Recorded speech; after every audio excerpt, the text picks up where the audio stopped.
Our first speaker, Elisabeth Matthews from Max Planck Institute for Astronomy, and we'll hear about imaging cold exoplanets, Eps Ind Ab. Yep. Thank you. So at the last Spirit of Leo, I promised to image a cold exoplanet with JWST. And today I want to make good on that promise and introduce you to Eps Ind Ab and also tell you a little bit more generally about what we're learning about some of these very cold planets with JWST. But I'll start with just a little bit of context. This is a plot which will be very familiar to lots of people in the room of the known population of imaged exoplanets as it was before JWST. So most of these planets are relatively young and relatively hot because those young planets are hotter, are brighter, are easier to detect. But I'm really interested in this part of the parameter space. This is a really important place to be looking for planets scientifically as well, because those planets are genuinely the closest solar analogs that we have. These planets are gas giants that were formed at a similar time, potentially in a similar environment to the sun. And they're also a surprisingly good place to be studying formation, because, for example, they have ammonia and hydrogen sulfide, atoms that contain nitrogen and sulfur atoms in their molecules, in their atmospheres, meaning that we can move beyond just using the C to O ratios to constrain formation, but we can build this more complete picture of formation using a variety of different atoms. And we can even try and search for isotopes, and those isotopes have proportionally deeper features in the very cold atmosphere, so they're actually more readily detectable in these cold, solar-like gas giant planets. So to chase one of these gas giant planets, I decided to go after the Eps Ind Ab system. This is a particularly special system for this work. This is an extremely nearby star. It's roughly solar age, about a giga younger than the sun. It's right in our solar neighborhood, extremely nearby, which means that we get excellent spatial resolution and also excellent sensitivity. And it's been known for a relatively long time, for over 2 decades, to be a star that's accelerating, first in radial velocities and more recently also with a Gaia-Hipparcos astrometric trend. That led Fabo Feng in 2019 to predict the presence of a 3 Jupiter mass 8 AU planet orbiting this star. And we thought that with JWST, we would be able to image that planet. The other thing that's special about this system is that the star and the planet are actually co-moving with a pair of giant brown dwarfs, both around 60 Jupiter masses, which also have remarkably well-characterized masses due to their mutual orbit of each other, and presumably formed in the same time, at the same place, as the star and the planet, meaning that we have this really excellent comparative lab to study objects across the hydrogen and the deuterium burning limit and see how the evolution of those different objects is happening. And we can also use BABB as a really good chemical benchmark against which to compare the chemistry of the planet and try and learn more about the formation of the planet itself. So this is what my first cycle, my cycle 1 JWST images look like. And you can already see extremely clearly that there's a bright point source, both at 10 and at 15 micron. We did a lot of work in my discovery paper to confirm whether this was actually a planet or whether it was a background galaxy. I won't go into all of the details, but I think the clincher was that we were able to pull out this faint blob in some archival Vizier near data actually collected from the ground, also between 10 and 12 micron. And that meant that we could confirm common proper motion, that this planet actually is moving with the star. It is a planet and not a background object. Now, I know this blob is faint. If you don't quite trust this very faint blob as being a real detection of the planet, don't worry. We now have another JWST epoch as well, where we once again detect the planet extremely brightly. This is a complete slam dunk for the common proper motion. There is no more debate about the nature of this object. And you can actually see across these 4 images some orbital motion over the last several years as well. This is not exactly the planet that we expected to find. So based on this long-term radial velocity trend, as well as the Hipparcos Gaia acceleration, Fabo Feng predicted that this should be a 3 Jupiter mass 8 AU planet located in the lower right of our images.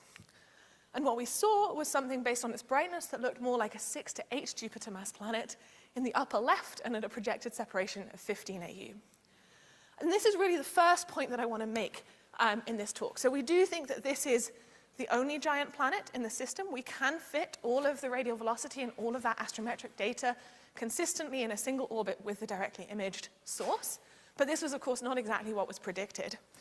And just to hammer this point home, if we had tried to go straight in with the MRS or with NIRSpec to try and do spectroscopic characterization of this object, we would have missed the planet completely. So this is the first takeaway that I'd like you to take, the first real lesson of my talk, is that this radial velocity and astrometric information can really help guide the way for imaging campaigns. This did lead us towards a planet, But we also have to be very careful with how we're predicting exactly where those planets are and making sure that we potentially do reconnaissance imaging before we go in with the more detailed spectroscopic campaigns. I also want to talk a little bit about what we know about the atmosphere of this cold giant planet so far.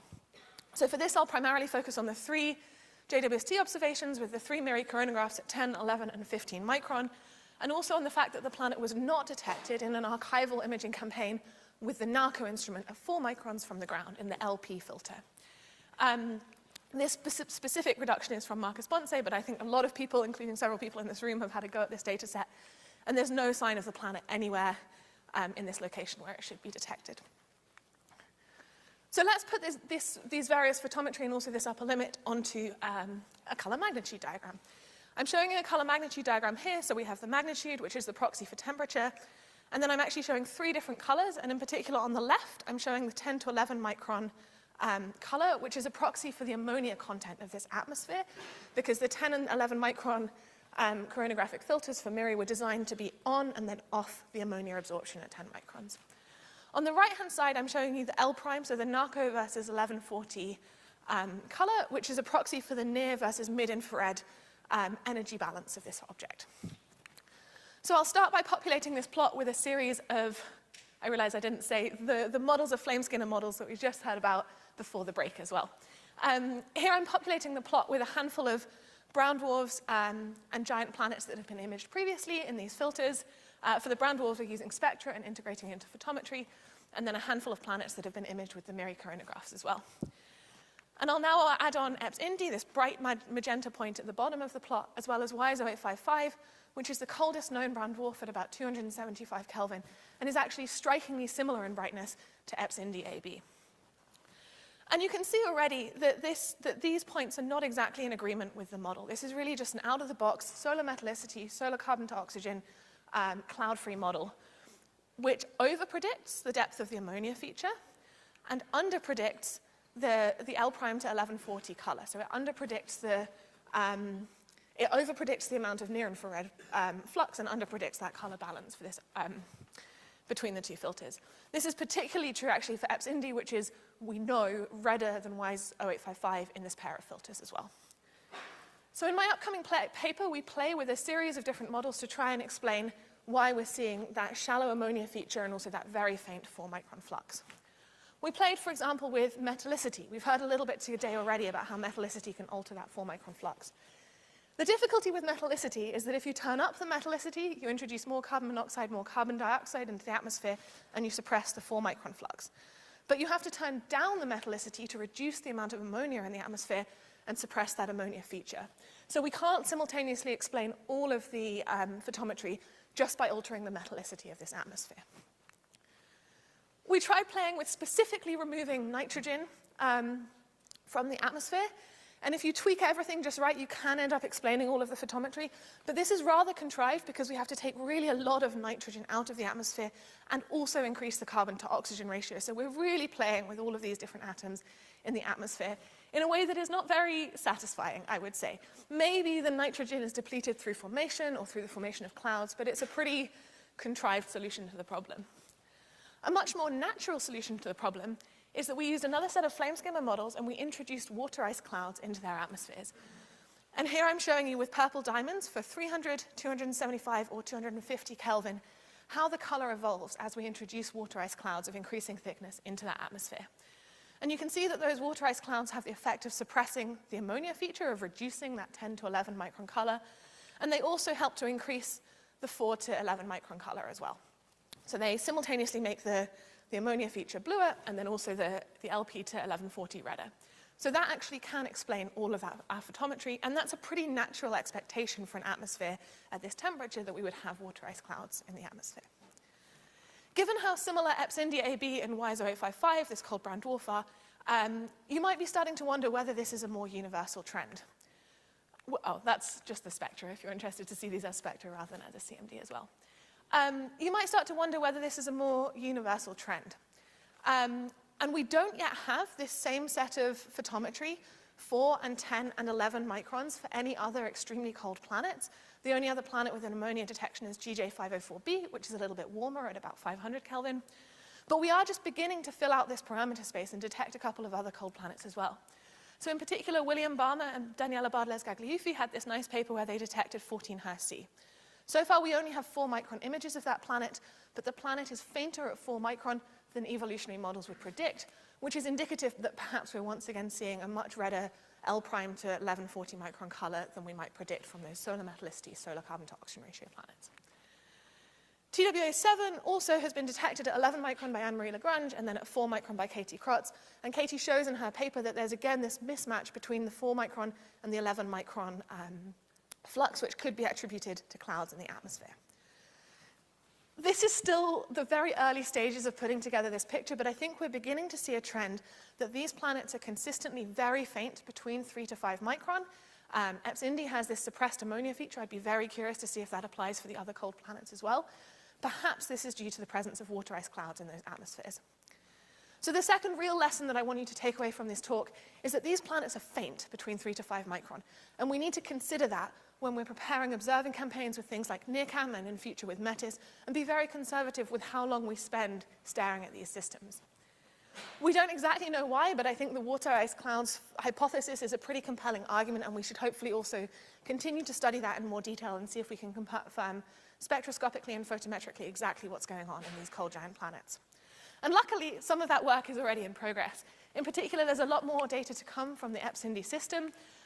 There's an extensive photometric and spectroscopic campaign ongoing, including a poster by Aniket, so do check that out if you want to find out whether he was able to image the planet at all of these different wavelengths between 4 and 25 micron. And I'm also leading a campaign where we're studying the 2 brown dwarfs, where we actually have 1 to beyond 25 micron spectra of the brown dwarf binary as well. So we have this extremely rich data set that we can use as a comparison, as a benchmark for the properties of the planet, as well as a lot of brown dwarf science that we want to do with that data as well. I just wanted to finish with this plot, which I started from, this population of giant planets. Eps Ind is all the way over here, kind of bridging the gap between those young, bright planets and Jupiter. And since the discovery of Eps Ind, there have been a couple more of these very cold planets imaged with JWST as well. So we're just beginning to build this population, and I'm so excited to learn more about these cold atmospheres. I think I'm at my time, so I will simply leave up my conclusions and just highlight that this work is published in a paper from a couple of years ago and another paper that's submitted and will be out soon. Thank you.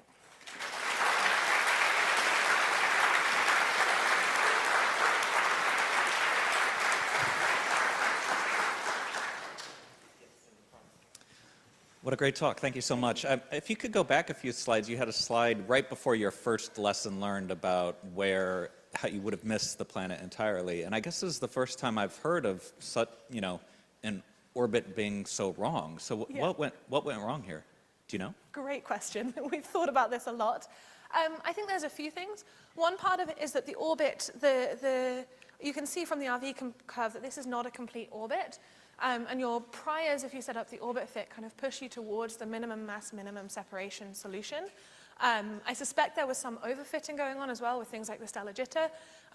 This orbit actually is, so it's kind of on the same inclination, but it's basically at the opposite side of the orbit and then further away. So there are definitely, we could talk for hours offline about this. I've thought about it a lot. But it's the most dramatic example, but it's certainly not the only example where we're seeing some level of tension. There are other examples where we're seeing 2 or 3 sigma tension, for example, but in those cases often the predictions are very precise, and then if you're 2 sigma off, you don't really notice, whereas in this one, the prediction is not that great, and we're several sigma off, and then it becomes suddenly extremely dramatic, the discrepancy. Yeah. Thank you.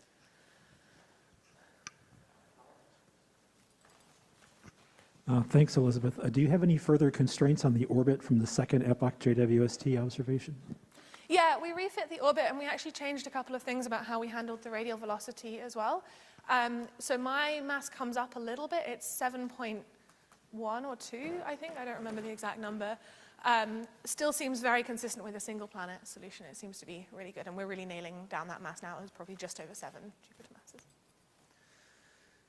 Oh, and I guess I can say as well, the eccentricity comes down. It's kind of behaving a little bit more normally now that we're with the extra tweaks that we're doing, which I think is also nice. Thanks. I am so excited about this. This is so cool. I'm curious about your insights based on, it feels like this is sort of the first benchmark system to sort of get the ringer with JWST characterization. And I'm curious, based on what you've been finding with this, if you have advice for when people are thinking about like Aaron Carter and Beth Biller's survey follow-up that like Aaron just talked about like what should get done first, or just like thinking, having gone through the process, if you would have advice on these big major follow-up surveys. Yeah, I think one point to make is that this is, in some sense, the best target for this work, and I don't think anything from Aaron and Beth's surveys will be as bright and as widely separated, which is largely a function of the fact that this star is at 3.5 parsecs, which is, it moves 4 arcseconds a year, which is a whole crazy when you're doing the common proper motion. I think really nailing down the photometry is really helpful, and we're trying to do this kind of iteratively, like do the photometry first and then move on to the spectroscopy.